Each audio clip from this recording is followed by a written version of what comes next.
नमस्कार दर्शक बंधु ओइंडोर चैनल नेशनल यूदर बुलेटिन को आपण को स्वागत।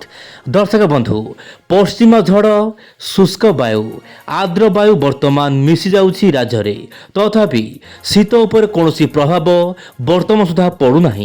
मेघुआ पाग सत्वे मध्य राज्यर विभिन्न अंचल में हाड़ भंगा शीत जनजीवन अस्तव्यस्त करुछि। आपण मोबाइल स्क्रीन देखि पारुथिबे वर्तमान समय पश्चिम झड़ आसुछि, शुष्क वायु मध्य आसुछि, आर्द्र वायुर मिश्रण होउछि।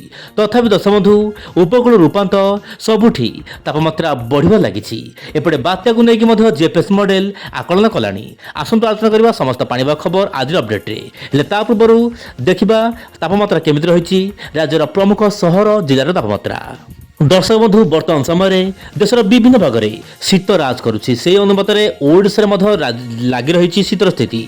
थुआमूल रामपुर में 6.2, झारसुगुड़ा 7 डिग्री, राउरकेला 9.1, केन्दुझर 11 डिग्री, संबलपुर 11.4, सेपरी भुवनेश्वर 13 डिग्री, हीराकुद 13 डिग्री, ता सहित उपकूल ओडिशार बालेश्वर 14.4 डिग्री तापमात्रा रेकर्ड कर वर्तमान रात्रि तापमात्रा।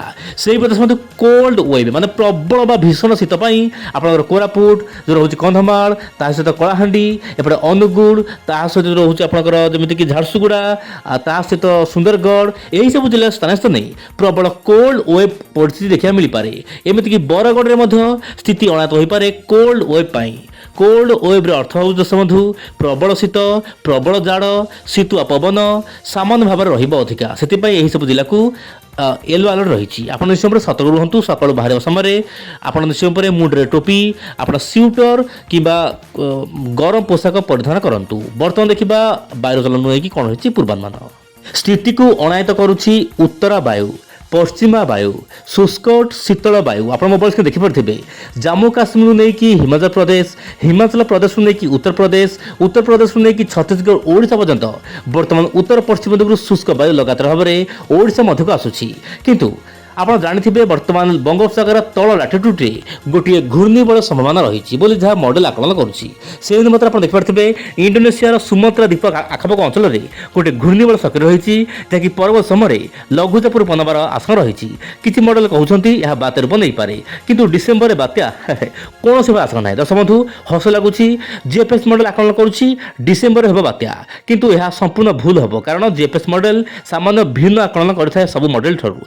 किंतु आप जानते मालाका द्वीप जो सृष्टि होता लघुचाप नहीं बात्या रूप बोली जहाँ जीएफएस मॉडल कहता महाबात्या रूप नहीं पारे, किंतु ताहा किछि हला नाही से मालाका पाखरे ही दुर्बल हो गला। किंतु यह गोटे बड़ बात्या रूप नब बोली जहाँ जीएफएस मॉडल कहूँ। किंतु दर्शक बंधु डिसेम्बर मासरे एमती बात्या हबार कौन आशंका नाही। यह मॉडल किसी त्रुटि रही थाई पारे, किंतु त्रुटि हेले विंडोडा चैनल को यह आप देखु। विंडोडा चैनल आपको देखा चेष्टा करुच्ची जीएफएस मॉडल केमिति यह गोटे बड़ बात्या कराऊँच और यह तमिलनाडु आखपाख अंचल में लैंडफॉल कराऊँच। किंतु लघुचाप हवा आशंका रही कारण अमेरिका वैज्ञानिक जासस निकोल्स सूचना देते गोटे लघुचाप हम, किंतु लघुचाप रूपरेख केमिति रहिबो यार प्रभाव केउ राज्य पर पड़िबो। किंतु वर्तमान स्थिति अनुसार यार प्रभाव अधिक श्रीलंका उपर ही पड़िबो। श्रीलंका प्रबल वर्षा हेबो, ता सहित तमिलनाडु मध्ये प्रभाव पड़ी पारे, किंतु ओडिशा प्रति वर्तमान कोनोसी प्रभाव नाही। किंतु 14 तारिख पर दर्शक बंधु शीतर सामान्य माने शीत कमिबा पाग अनुकूल हो पारे। 14 तारिख पर पागरे परिवर्तन होगा पाग अनुकूल हम, किंतु केते परिवर्तन हम शीत केमिति कमिबो वर्षा हेबो कि ओडिशा रे आगामी भिडियो आलोचना करबा।